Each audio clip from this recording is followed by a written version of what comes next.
Good morning friends. मैं doctor Chandrashekhar Mangarwar, professor department of क्रिया शरीर, SRM state Ayurved college Bareilly. इस लेक्चर में आप सभी का स्वागत है। इस लेक्चर में हम देखेंगे कि प्रैक्टिकल्स क्रिया शरीर विषय में कैसे किया जाते हैं। क्रिया शरीर के प्रैक्टिकल में सिलेबस पोर्शन क्या क्या है, किन किन चीज़ों की पढ़ाई होती है और हमें क्या करना है। इस लेक्चर में आप सभी का स्वागत है। यह लेक्चर ज़्यादा करके मेरे जो BMS फर्स्ट ईयर के दोस्त हैं उनके लिए बहुत उपयुक्त रहेगा, क्योंकि उनको क्रिया शरीर की परीक्षा देनी है और क्रिया शरीर में प्रैक्टिकल भी करना है। लेकिन यही सब practicals second year, third year, fourth year में भी यूज़फुल होते हैं, इसलिए उन लोगों को भी ये फ़ायदा होगा अगर आप ये सुन रहे हो तो। इसके सिवा PG स्टूडेंट्स और जो लोग क्लिनिकल प्रैक्टिस करते हैं उनके लिए भी उनका फ़ायदा हो सकता है। तो क्रिया शरीर प्रैक्टिकल का अभ्यास हम शुरू कर देते हैं। किसी भी चीज़ का जब आप अभ्यास शुरू करते हो तो सबसे पहले आपने उसका सिलेबस देख लेना चाहिए, क्योंकि सिलेबस ये सबसे ज़रूरी चीज़ होती है। किसी भी चीज़ के अभ्यास के, किसी भी विषय के अभ्यास के लिए सिलेबस से शुरू करना ये बहुत इम्पोर्टेंट है, बहुत ज़रूरी है।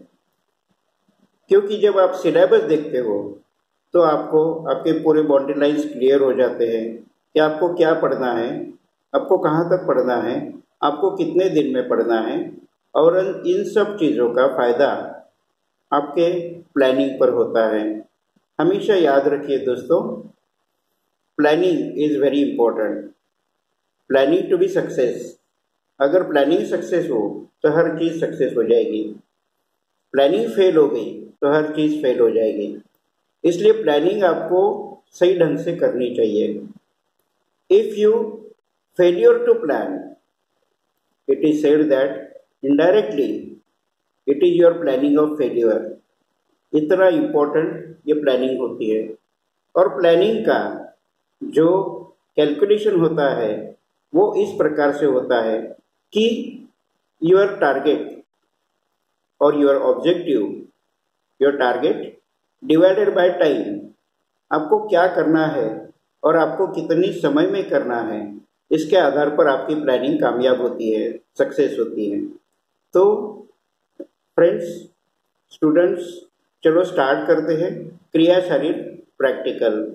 आप सब जानते हो कि हमारा syllabus central council of Indian medicine की तरफ से फाइनलाइज होता है। तो central council of Indian medicine ने BMS फर्स्ट ईयर के लिए क्रिया शरीर के लिए प्रैक्टिकल में क्या क्या रखा है, किन चीज़ों की स्टूडेंट से उम्मीद है, ये पहले जान लेते हैं। जब आप क्रिया शरीर का प्रैक्टिकल करते हो तो क्रिया शरीर में दो प्रकार के प्रैक्टिकल होते हैं। पहला प्रैक्टिकल जो है वो प्रैक्टिकल आयुर्वेदिक प्रैक्टिकल होता है। कई जगह उसको वार्ड प्रैक्टिकल भी कहते हैं, कई जगह उसको प्रकृति परीक्षण प्रैक्टिकल भी कहते हैं। सिलेबस में इसको प्रकृति सारादि परीक्षा ऐसा कहा गया है। तो ये प्रैक्टिकल अलग से होते हैं। और दूसरे प्रैक्टिकल होते हैं फिजियोलॉजी के, जो लैब में की जाते हैं, उनको कहते हैं लैब प्रैक्टिकल्स। ये लैब प्रैक्टिकल में ब्लड इन्वेस्टिगेशन, यूरिन इन्वेस्टिगेशन होती है। ब्लड में कई टेस्ट है जो हम कर सकते हैं, लेकिन BMS फर्स्ट ईयर के लिए जो आपको प्रैक्टिकल्स करने हैं उसमें आपको हेमेटोलॉजी से रिलेटेड जो प्रैक्टिकल करने हैं उसमें एक टेस्ट जिसको कहा जाता है कंप्लीट ब्लड काउंट। कुछ साल पहले इसी को हीमोग्राम टेस्ट कहा जाता था, अभी उसे कहते हैं कंप्लीट ब्लड काउंट टेस्ट। इस कंप्लीट ब्लड काउंट टेस्ट में 7 प्रकार के प्रैक्टिकल्स आते हैं। Number 1 haemoglobin count, number 2 red cell indices, number 3 RBC count, number 4 WBC count, number 5 platelet count, number 6 erythrocyte sedimentation rate और नंबर 7 डिफरेंशियल ल्यूकोसाइट काउंट। तो ये 7 practical मिला के होती है कंप्लीट ब्लड काउंट टेस्ट। ये बीएमएस फर्स्ट ईयर में है। इसमें से रेड सेल इंडाइसेस और ये टेस्ट आपको नहीं है, और प्लेटलेट काउंट ये टेस्ट बीएमएस फर्स्ट ईयर में नहीं है। बाकी टेस्ट है। इसके सिवा ब्लीडिंग टाइम, क्लॉटिंग टाइम ये भी प्रैक्टिकल होते हैं। और जो भी प्रैक्टिकल होते हैं उसमें ब्लीडिंग टाइम, क्लॉटिंग टाइम के सिवा यूरिन टेस्ट भी है। फिजिकल, केमिकल एंड माइक्रोस्कोपिक ये 3 पद्धति से यूरिन की टेस्ट होती है। ये सब टेस्ट हमें लेबोरेटरी में करने हैं। लेकिन आज हम जान लेते हैं कि कंप्लीट ये सिलेबस किस प्रकार का है। अभी जो वार्ड प्रैक्टिकल है या प्रकृति प्रैक्टिकल है उसकी लिस्ट इस तरह से है। नंबर 1 असेसमेंट ऑफ द प्रकृति, प्रकृति विनिश्चय। आपको एक व्यक्ति की प्रकृति विनिश्चय करके बतानी है प्रैक्टिकल में, और उसके पहले आपके लिए एक जर्नल जो होता है उसमें सब प्रैक्टिकल जो आप लिखेंगे उसमें कम से कम 10 प्रकृति परीक्षण आपको करने हैं। प्रकृति में ज्यादा करके द्वंद्वज प्रकृति देखी गई है। आपकी प्रकृति या तो वात प्रधान पित्त होगी या पित्त प्रधान वात होगी, पित्त प्रधान कफ होगी या कफ प्रधान पित्त होगी, वात प्रधान कफ होगी या कफ प्रधान वात होगी। ये प्रकृति विनिश्चय आपको करना है। दूसरा है असेसमेंट ऑफ दोष वृद्धि क्षय लक्षण। दोष की जब वृद्धि और क्षय होती है तो शरीर में जो लक्षण उत्पन्न होते हैं उसको आपको चेक करना है, कंफर्म करना है। इस लक्षणों को दर्शन, स्पर्शन और प्रश्न, इन 3 साधनों के द्वारा हमें निश्चित करना है। तो ये भी हमें सीखना है। तीसरा है असेसमेंट ऑफ धातु क्षय वृद्धि परीक्षण। दोष क्षय वृद्धि की तरह धातु क्षय वृद्धि भी हमें देखना है। दर्शन, स्पर्शन और प्रश्न ये 3 परीक्षा के साधन वाग्भट ने बताए हैं। इन 3 साधनों के आधार पर हम दोष और धातु की क्षय वृद्धि ये निश्चित करते हैं। चौथा प्रैक्टिकल है असेसमेंट ऑफ अग्नि। आप जानते हो कि दोष के प्रभाव से 4 प्रकार की अग्नि होती है। वात दोष से विषम अग्नि, पित्त दोष से तीक्ष्ण अग्नि, कफ दोष से मंदाग्नि और समदोष से समाग्नि। इस तरह से समाग्नि, विषमाग्नि, मंदाग्नि, तीक्ष्णाग्नि ये 4 प्रकार की अग्नि होती है। ये 4 प्रकार की अग्नि में से आपकी अग्नि कौन सी प्रकार की है? क्या आपकी समाग्नि है या आपकी विषमाग्नि है या तीक्ष्णाग्नि है या मंदाग्नि है? यह आपको विनिश्चय करना है। उसे कहते हैं असेसमेंट ऑफ अग्नि।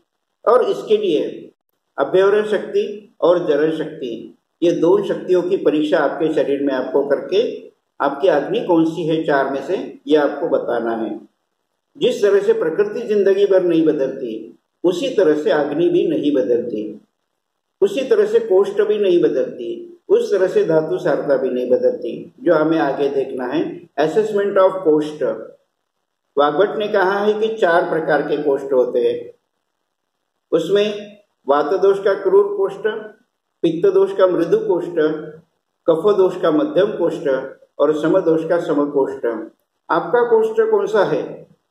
समकोष्ठ है, मध्यम कोष्ठ है, क्रूर कोष्ठ है या मृदु कोष्ठ है? ये आपको असेसमेंट करके बताना है। उसके बाद है असेसमेंट ऑफ सार। सारता ये धातुओं में होती है। कुछ कुछ व्यक्ति आप ऐसे देखेंगे कि उसमें धातु सारता बहुत अच्छे धातु तैयार हो गए हैं, अस्थि धातु बहुत अच्छा तैयार हुआ है, इसलिए वो व्यक्ति एकदम बलदंड आपको दिखाई देगा, तगड़ा दिखाई देगा आपको। किसी किसी व्यक्ति में मज्जा धातु की सारता होती है, वो व्यक्ति बहुत बुद्धिमान दिखाई देगा, उसका आईक्यू लेवल बहुत ज्यादा है। तो ये 7 धातुओं की सारता होती है। रससार को त्वक सार कहा गया है। त्वक सार, रक्त सार, मांस सार, मेद सार, अस्थि सार, मज्जा सार और शुक्र सार। ये 7 सारता की जब असेसमेंट की जाती है तो आपको निष्कर्ष निकालना है कि कौन से धातु का सार उत्तम है या मध्यम है या हीन है। फॉर एग्जाम्पल अस्थि क्षारता, आपके शरीर में अस्थि क्षारता उत्तम है, मध्यम है या हीन है। मज्जा क्षारता, आपके शरीर में मज्जा क्षारता उत्तम है, मध्यम है या हीन है, यह आपको निश्चित करना है। उसको सार विनिश्चिति कहते हैं। ये भी प्रैक्टिकल आपको करना है। उसके बाद में नाड़ी परीक्षा, नाड़ी परीक्षा की जाती है। नाड़ी परीक्षा के द्वारा इस नाड़ी में कौन सी दोष का प्रधानता है, क्योंकि आप जानते हो कि शरीर के हर क्रिया में दोष का प्रभाव होता है और हर क्रिया में दोष का प्रभाव कभी वात दोष प्रभाव डालता है, कभी पित्त दोष प्रभाव डालता है, कभी कफ दोष प्रभाव डालता है। फिर उनकी गति भी सर्प गति, मंडूक गति, हंस गति, ये आपको जांच करनी है नाड़ी परीक्षा में। ये हो गया आयुर्वेदिक प्रैक्टिकल के बारे में। उसके बाद में मॉडर्न फिजियोलॉजी प्रैक्टिकल, ये आपको करने हैं जो हिमेटोलॉजी से रिलेटेड हैं। जब आप ये प्रैक्टिकल करेंगे तो आपका काम है कि आपने हिमेटोलॉजी अच्छी तरह से पढ़नी चाहिए। Haematology is study of blood. Blood consist of plasma and cells. There are 3 types of the cells, RBC, WBC, platelet. हर चीज को आपको याद रखना है, हमेशा याद रखिए। अगर किसी चीज की जरूरत पड़े तो उसको आपको देखना नहीं है वहां, इस तरह से आपको हर चीज को याद रखना है, तो कोई भी काम आप अच्छी तरह से कर सकते हो। प्रैक्टिकल अच्छी तरह से आप कर सकते हो। तो आरबीसी, डब्ल्यूबीसी, प्लेटलेट, ये ईएसआर क्या है? एरिथ्रोसाइट का मतलब होता है आरबीसी, उसको भी पढ़ के रखना है आपको। हीमोग्लोबिन ब्लड पिगमेंट है, आरबीसी में होता है। तो इन सब चीजों की नॉर्मल वैल्यू कितनी होती है, इन सब चीजों की अगर वैल्यू बढ़ गई तो क्या होता है, इन सब चीजों की वैल्यू अगर कम हो गई तो क्या होता है, ये आपको आपके वाइवा वॉइस में जरूर पूछा जाएगा। इसलिए आपको ये सब चीजें मालूम होना बहुत जरूरी है।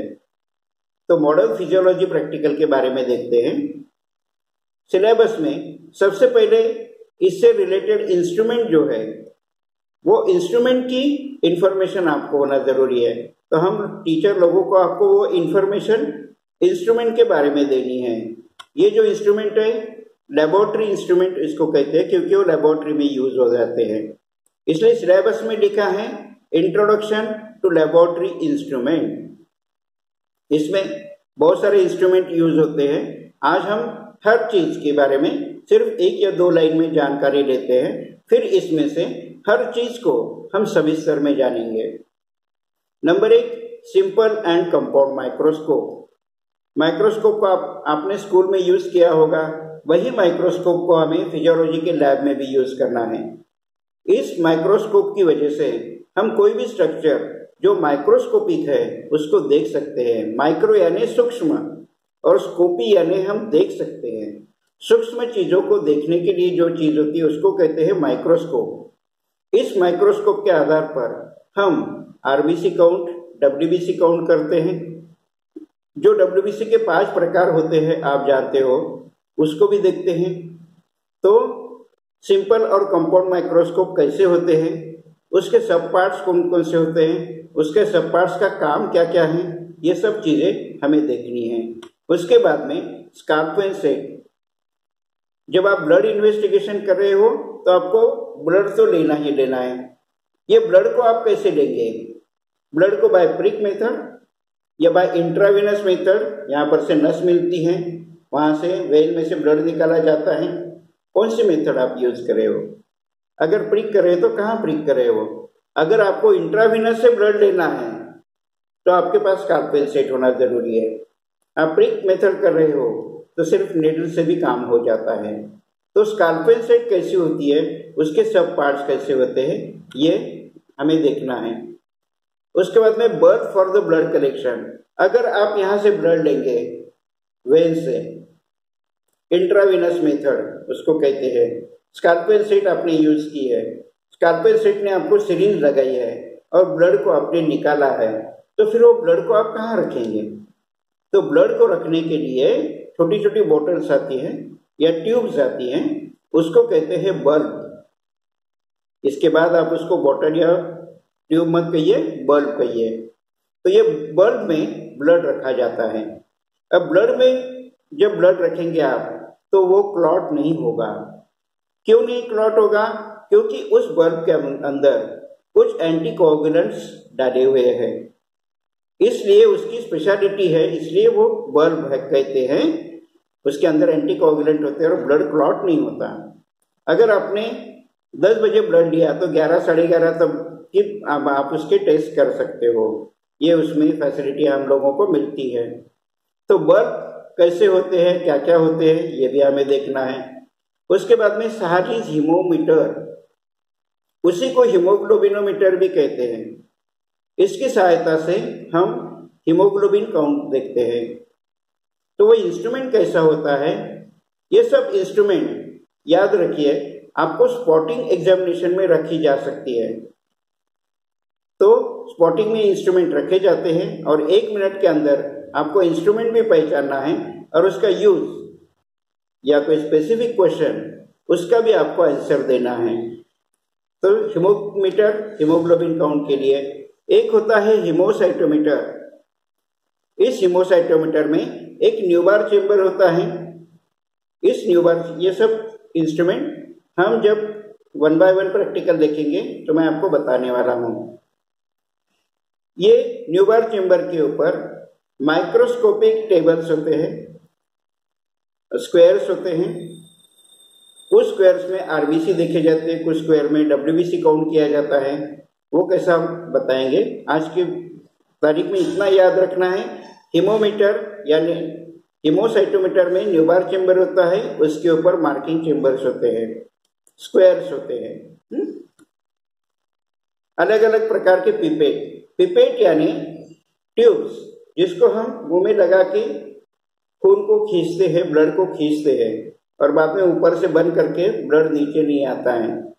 ये पिपेट कितने प्रकार के होते हैं? RBC pipette, WC pipette, haemoglobin pipette. इनमें क्या फर्क है, आप कैसे पहचानोगे ये पिपेट्स को, ये आपको देखना है। उसके बाद में यूरिनोमीटर।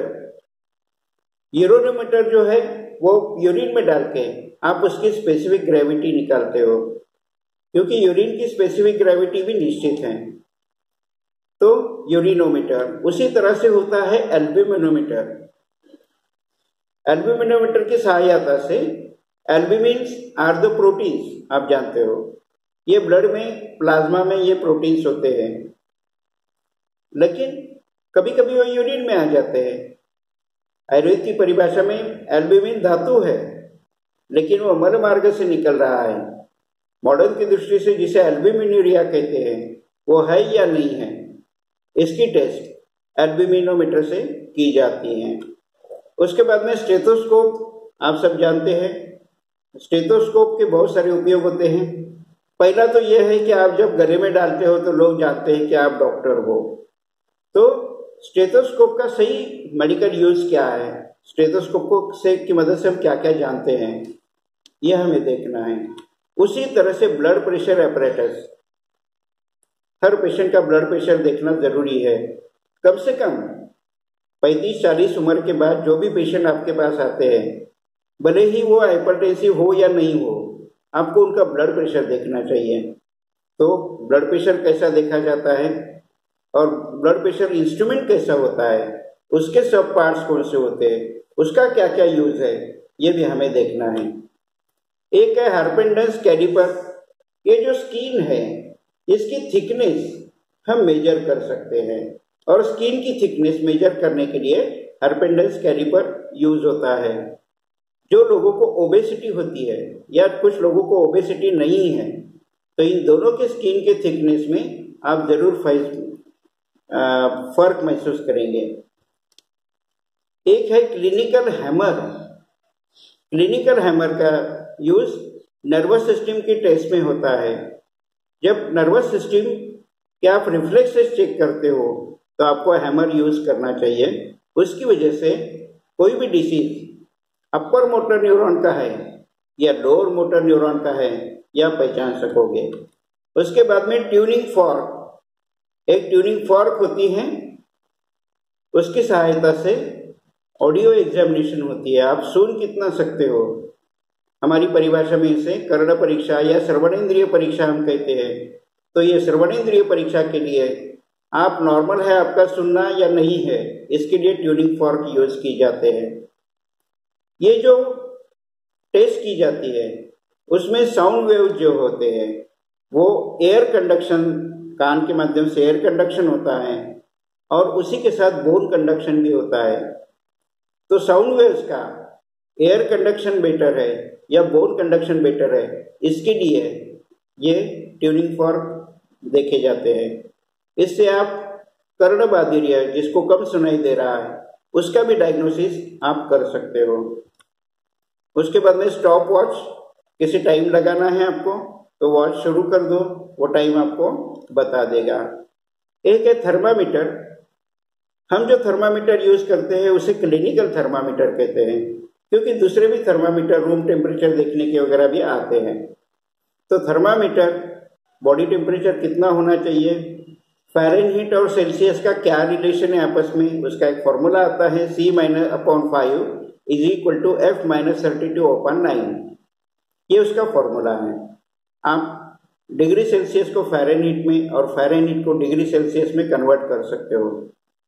तो डिग्री फ़ारेनहीट के आधार पर जनरली बहुत सारे थर्मामीटर्स होते हैं, तो उसको भी हमें स्टडी करना है। उसके बाद में एक आती है सेंट्रीफ्यूज मशीन। उसके अलग से ट्यूब्स होते हैं। ये यूरिन टेस्ट में यूज की जाती है। यूरिन को वो ट्यूब में डालना है, उसको सेंट्रीफ्यूज मशीन में डालना है और उसको फास्टली घुमाना है। वो इंस्ट्रूमेंट है इलेक्ट्रिक के आधार पर चलने वाला, इसलिए आप बटन दबाने के बाद वो चलेगा। उसको राउंड्स पर मिनट बोलते हैं, तो वो बहुत फास्ट होते हैं। उसकी वजह से क्या होता है कि यूरिन के अंदर जो भी मटेरियल है वो ग्राउंड पर सेट होता है। फिर आप ग्राउंड में जो यूरिन का ड्रॉप्स है उसको आप स्लाइड पर डाल सकते हो और माइक्रोस्कोप के अंदर microscopic examination of the urine कर सकते हो, इसलिए ये भी इम्पोर्टेंट है। उसके बाद में इलेक्ट्रोकार्डियोग्राफ मशीन, इसके बारे में भी हमें जानकारी लेनी है। ये ईसीजी मशीन के द्वारा इलेक्ट्रोकार्डियोग्राम कैसे निकाला जाता है। आपने इसके पहले देखा है कि उसके 12 ट्रेसिंग्स होते हैं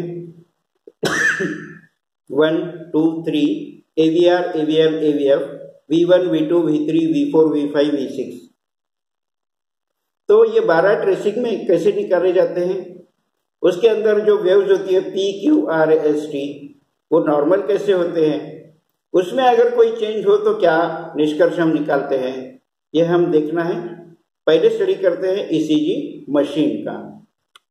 उसके बाद में collection of the blood sample.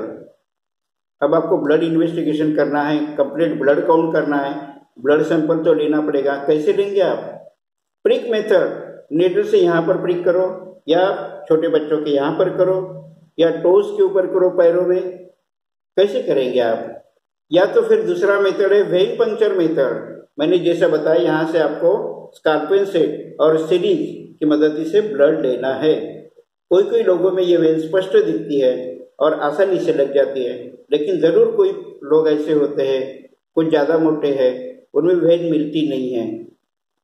तो अगर बार बार आपको ब्लड लेने की प्रैक्टिस रही तो आपको जरूर हर किसी की वेन मिलती जाएगी। यूज ऑफ एंटीकोगुलेंट, वो ब्लड में कौन कौन से प्रकार के एंटीकोगुलेंट होते हैं ये भी हमें देखना है।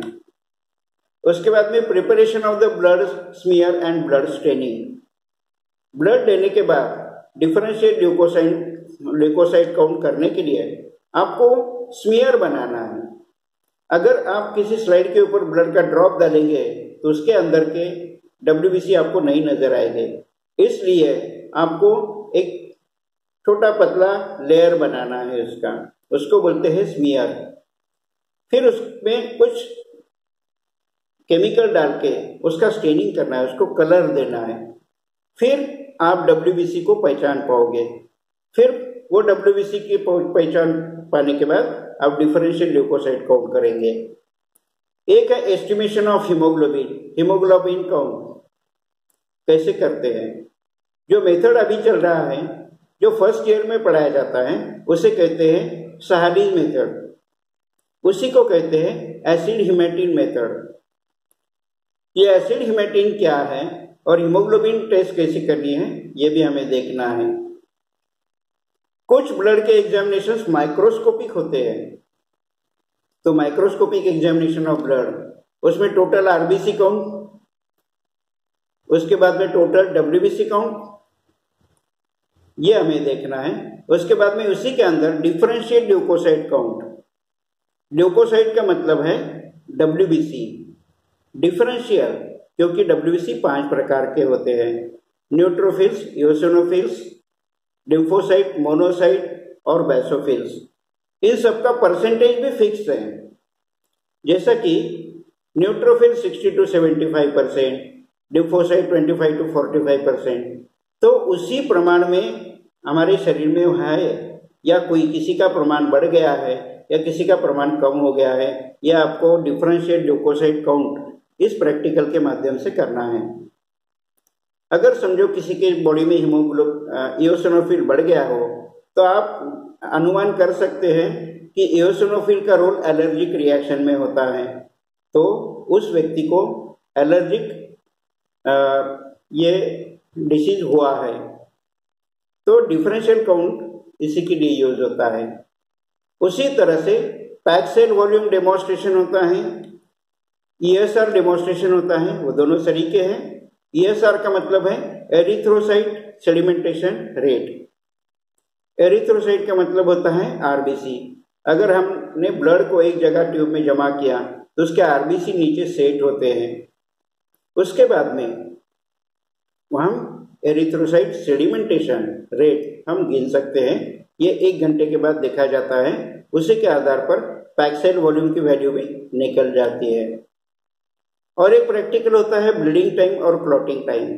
आपको पता है जब भी आपको जख्म होती है तो ब्लीडिंग होता है, तो ब्लीडिंग कितनी देर तक होता है आपके बॉडी में, फिर उसके बाद में क्लॉटिंग होती है, क्लॉटिंग कितनी देर के बाद होती है, ये आपको देखना है। ब्लीडिंग टाइम, क्लॉटिंग टाइम, ये दोनों भी इम्पोर्टेंट टेस्ट है। उसके आधार पर किसी को अगर ब्लीडिंग डिसऑर्डर हो तो आप उसको डायग्नोसिस कर सकते हो। उसी के जैसा एक प्रोथ्रोम्बिन टेस्ट भी होता है जो बीएमएस फर्स्ट ईयर के सिलेबस में नहीं है। तो प्रोथ्रोम्बिन कब तैयार हो रही है। उसके बाद में ब्लड ग्रुप और आरएच टाइपिंग। आपका ब्लड ग्रुप कौन सा है। कुछ लोग कहते हैं मेरा बी पॉजिटिव है, इसका मतलब उसका ब्लड ग्रुप बी है और आरएच पॉजिटिव है। इस तरह से ए, बी, ए बी और ओ, ये 4 ब्लड ग्रुप्स होते हैं। एबीओ सिस्टम का आधार पर आपका कौन सा है। आरएच सिस्टम के आधार से पॉजिटिव या निगेटिव, ये 2 प्रकार के टेस्ट होते हैं। आप कौन से टेस्ट में है, पॉजिटिव में है या निगेटिव में है। तो blood grouping and RH typing, इसमें यह कंफर्म हो जाता है। उसके बाद में कुछ क्लिनिकल एग्जामिनेशन हमें देखनी है जो ह्यूमन एक्सपेरिमेंट में आती हैं। उसमें है कार्डियोवैस्कुलर सिस्टम की एग्जामिनेशन। हमने कार्डियोवैस्कुलर सिस्टम का अभ्यास किया है। Cardio means heart and vascular means blood vessels. इस सिस्टम की एग्जामिनेशन आप पेशेंट में जब करोगे, जब आपको देखना है पल्स एग्जामिनेशन, नाड़ी परीक्षा से यह अलग है। फिर arterial blood pressure measurement, blood pressure देखना है। एग्जामिनेशन ऑफ हार्ट साउंड्स, आपको मालूम है कि 4 प्रकार के हार्ट साउंड हार्ट में तैयार होते हैं। उसमें कौन सी जगह पर कौन सा साउंड देखना है, क्योंकि ये साउंड आते हैं वॉल्स से। 4 प्रकार की वॉल्स हार्ट में होती है, tricuspid valve, pulmonary valve, bicuspid valve और एओर्टिक वॉल्व। तो ये 4 प्रकार के वॉल्व के साउंड नॉर्मल है या नहीं है। 4 हार्ट साउंड में से 2 ऑडिबल होते हैं, लब डब। तो ये लब डब साउंड जो है वो चारों वॉल्व के नॉर्मल है या नहीं है। नहीं तो हो सकता है किसी वॉल्व का मरमर आपको सुनाई देगा और उस वॉल्व का डिसऑर्डर उस पेशेंट में हो सकता है, ये आपको कंफर्म करना है। और इसके बाद में इलेक्ट्रोकार्डियोग्राम डेमोन्स्ट्रेशन, तो ये भी हमें देखना है। ईसीजी मशीन की हमने पहचान कर ली थी, अभी ईसीजी को भी देखना है। उसी तरह से हमें रेस्पिरेटरी सिस्टम की भी एग्जामिनेशन चेक करनी है। रेस्पिरेटरी रेट 1 मिनट में 16 से 22 तक होता है। क्या किसी पेशेंट में 16 से कम है या 22 से ज़्यादा बढ़ गया है, 30 हो गया है, 35 हो गया है, 40 हो गया है, जैसा ब्रोंकियल अस्थमा में होता है। ऐसा तो नहीं हुआ है। ये आपको कंफर्म करना है। ब्रेथ साउंड्स आप चेस्ट में सामने 3 जगह, पीछे 3 जगह और लैटरल में 2 जगह स्टेथोस्कोप रख के आप रेस्पिरेटरी साउंड सुन सकते हो। सिर्फ वो व्यक्ति को कहना है कि लंबी लंबी सांस ले और छोड़े। फिर वो साउंड नॉर्मल है या नहीं ये भी आप कंफर्म कर सकते हो। एक होती है स्पायरोमेट्री टेस्ट। स्पायरोमेट्री, इसको रेस्पिरेटरोमेट्री भी कहते हैं, क्योंकि रेस्पिरोमीटर, इससे आप रेस्पिरेशन मेजर कर सकते हो। अगर आप रेस्पिरेटरी सिस्टम आपको याद होगी तो ये एक्सपेरिमेंट भी आप अच्छी तरह समझ सकते हो। हम जो श्वास अंदर लेते हैं जिसको इनहेलेशन या इंस्पिरेशन कहते हैं, जो बाहर छोड़ते हैं तो उसको एक्सहेलेशन या एक्सपिरेशन कहते हैं। इनहेलेशन और एक्सहेलेशन दोनों मिलाकर हो जाता है टाइडल वॉल्यूम, जो 500 ml है। उसको आप मेजर कर सकते हो कि 500 ml हवा आप अंदर लेते हो, 500 ml हवा हम बाहर छोड़ते हैं। इंस्पिरेटरी रिजर्व वॉल्यूम, किसी को कहा जाए कि लंबी सांस ले तो वह एडिशनल कितनी एयर लेता है, कितनी एडिशनल एयर लिया है, उसको कहते हैं इंस्पिरेटरी रिजर्व वॉल्यूम। जोर से सांस बाहर छोड़ो, कितनी सांस एडिशनली टाइडल वॉल्यूम से ज्यादा छोड़ी है, एक्सपिरेटरी रिजर्व वॉल्यूम। जो बीच में रहता है रेसिडियल वॉल्यूम, उसको भी निकाल दिए, अंदर रहता है मिनिमल वॉल्यूम। इन सब के मेजरमेंट फिक्स है, तो ये रेस्पिरेटरी मेजरमेंट के आधार पर आप कर सकते हो। हमें नर्वस सिस्टम की भी एग्जामिनेशन करनी है। इसमें सेंसरी और मोटर, ये दोनों टेस्ट करने हैं। सेंसरी फंक्शंस आर नॉर्मल और not, motor functions are normal और नॉट। उसके बाद हमें यूरिन एग्जामिनेशन करनी है। ये यूरिन एग्जामिनेशन 3 प्रकार की होती है: फिजिकल एग्जामिनेशन, केमिकल एग्जामिनेशन और microscopic examination. BMS first year में फिजिकल और केमिकल एग्जामिनेशन है। उसके बाद हमें यह देखना है कि test for the normal constituents of the urine, urine के जो घटक द्रव्य है वो नॉर्मल है या नहीं है। उसके बाद में हम detection of the specific gravity, ये भी देखनी है, जो हमें यूरिनोमीटर की मदद से देखनी है। तो यूरिनोमीटर इंस्ट्रूमेंट की स्टडी और स्पेसिफिक ग्रेविटी उससे कैसे निकालना है, दोनों चीजें हमें देखनी है। Reaction of the urine, urine ये एसिडिक है या अल्कलाइन है। आप सब जानते हो कि 7 इंडिकेट्स न्यूट्रलिटी। अगर 7 से ज्यादा पीएच है तो यूरिन इज अल्कलाइन, 7 से कम पीएच है तो यूरिन इज एसिडिक। ये हमें कंफर्म करना है। तो हमें इतने प्रैक्टिकल लैब में करने हैं, जिसको फिजियोलॉजिकल प्रैक्टिकल्स कहते हैं। उसके बाद में जब आपको एग्जामिनेशन होती है तो एग्जामिनेशन का पैटर्न भी हमें सेंट्रल काउंसिल ने दिया है। आपको लैब में लैब प्रैक्टिकल करके दिखाने हैं इंडिपेंडेंटली एग्जामिनेशन के समय, और उससे आधारित जो भी क्वेश्चन पूछे जाएंगे उसके उत्तर देना है। उसको रहेंगे आपके 20 मार्क। आपको ह्यूमन एक्सपेरिमेंट करना है, systemic examination, blood pressure test और उससे रिलेटेड प्रश्न का उत्तर देना है, 15 मार्क्स। स्पॉटिंग होती है, ये सब इंस्ट्रूमेंट स्पॉट में रखे जाते हैं। 1 मिनट में घूम घूम के आपको करेक्ट आंसर लिखना है, identify and write down the use, 15 marks. प्रकृति सारादी परीक्षा, एक व्यक्ति की प्रकृति निकाल के दिखानी है आपको, 20 मार्क्स, और उससे रिलेटेड क्वेश्चन के उत्तर भी देने हैं। साल भर आप जो काम करते हो उसका आप रिकॉर्ड रखते हो, उसको है 10 मार्क्स। और वाइवा वाइस एग्जामिनेशन जनरल, आपको क्रिया शरीर और फिजियोलॉजी का कितना समझ में आ गया वो देखा जाता है, उसको होते हैं 20 मार्क्स। तो फ्रेंड्स, आज हमने रिवाइज किया कि सिलेबस में हमें क्या करना है, हमारा टारगेट क्या है, हमारा टारगेट क्या है, हमारा ऑब्जेक्टिव क्या है, हमें कितनी पढ़ाई करनी है, जो पढ़ाई हमें करनी है उसके ऊपर फोकस करना है। बहुत सारी चीजें इसमें नहीं है तो उसको छोड़ देना है। ये सब क्या क्या करना है ये आज के लेक्चर में हमने सुना।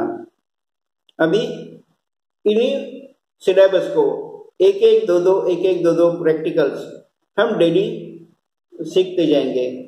मैं आपको बताऊंगा कि 1 बाय 1 ये प्रैक्टिकल कैसे किए जाते हैं, उसके इंस्ट्रूमेंट्स की इंट्रोडक्शन वो भी मैं आपको दूंगा। आई एम श्योर कि आज मैंने जो भी आपके साथ शेयर किया आपको अच्छी तरह से समझ में आया होगा, और एक भी चीज भूलने की हमें परमिशन नहीं है। जो भी चीज याद रखेंगे लाइफ लॉन्ग याद रखनी है। तो समझ लीजिए उसको याद रखिए और प्रैक्टिकल के लिए तैयार हो जाइए। Thank you very much. Have a good day.